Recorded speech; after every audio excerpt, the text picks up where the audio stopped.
Trigger links can be built in the system so that when a lead or customer clicks on a particular link, a specific action happens. There's multiple ways to use trigger links, most commonly being campaigns, emails, funnels, and websites. The first step is to create your trigger links.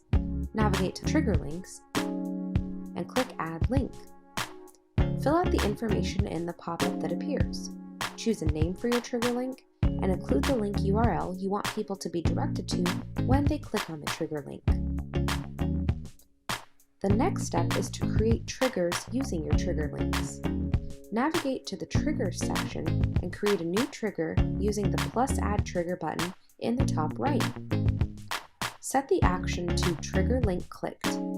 Define the filters as Trigger Link and specify which trigger link you want this action applied for. Save and activate your trigger based on whatever action you've chosen, such as adding a contact tag, adding people to a campaign, etc.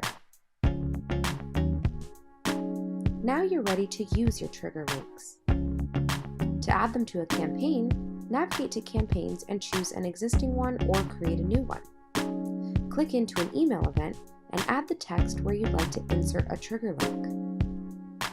Highlight the text and click the link icon. In the pop-up window, choose the link from your link list of created trigger links. Click OK and save to confirm your changes. You can repeat this process with a one-off email or bulk action email as well.